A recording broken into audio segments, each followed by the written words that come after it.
Chris Christie went after President Obama for planned executive action on gun control. Let's listen to some of his arguments. Executive action on new gun controls this week to expand background checks and also to bar more accused domestic abusers from being able to buy guns. Your reaction to that? This president is a petulant child. Whenever he can't get what he wants, because, quite frankly, the American people have rejected his agenda by turning both the House and the Senate over to the Republicans and going from 21 governors when he came into office to 31 Republican governors now. Now this president wants to act as if he's a king, as if he's a dictator. Fact is, if he wants to make changes to these laws, go to Congress and convince the Congress that they're necessary. But this is going to be another illegal executive action, which I'm sure will be rejected by the courts.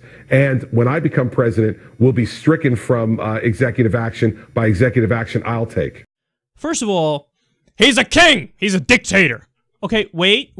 What do those words mean, Chris? Let's think this through with each other here. He's a king, he's a dictator. Okay, he does whatever he wants and he doesn't care about what the people want.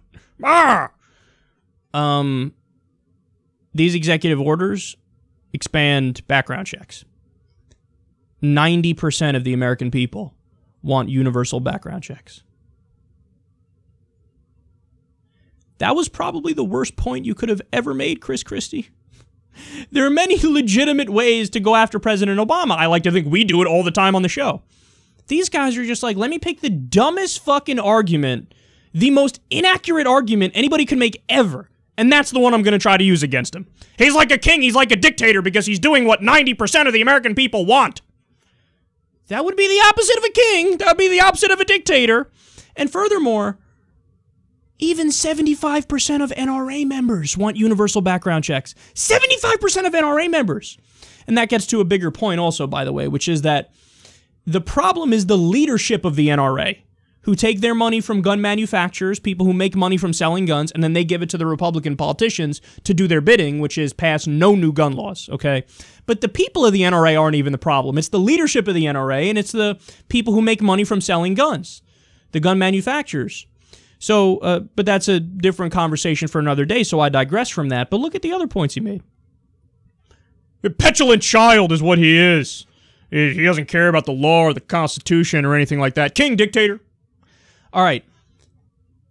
Chris Christie is the guy who is one of the biggest cheerleaders for the NSA and warrantless spying.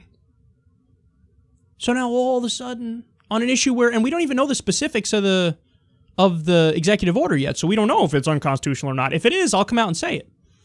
But here's a guy who's all of a sudden he's concerned about illegal actions and the Constitution and all these things. Where was that concern when you openly advocate all the time for warrantless spying?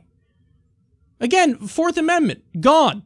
Chris Christie does not care about the Fourth Amendment.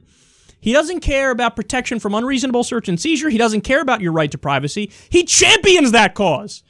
But now when he thinks that maybe, maybe not, Obama's doing something that maybe, maybe not is unconstitutional, king, dictator, but I'm not a dictator when I take away your Fourth Amendment rights, but he's a dictator for the Second Amendment rights, even though we don't know yet because he hasn't released the specifics.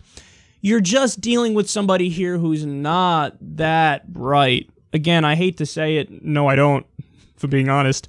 But you're dealing with people who, ironically, are petulant children.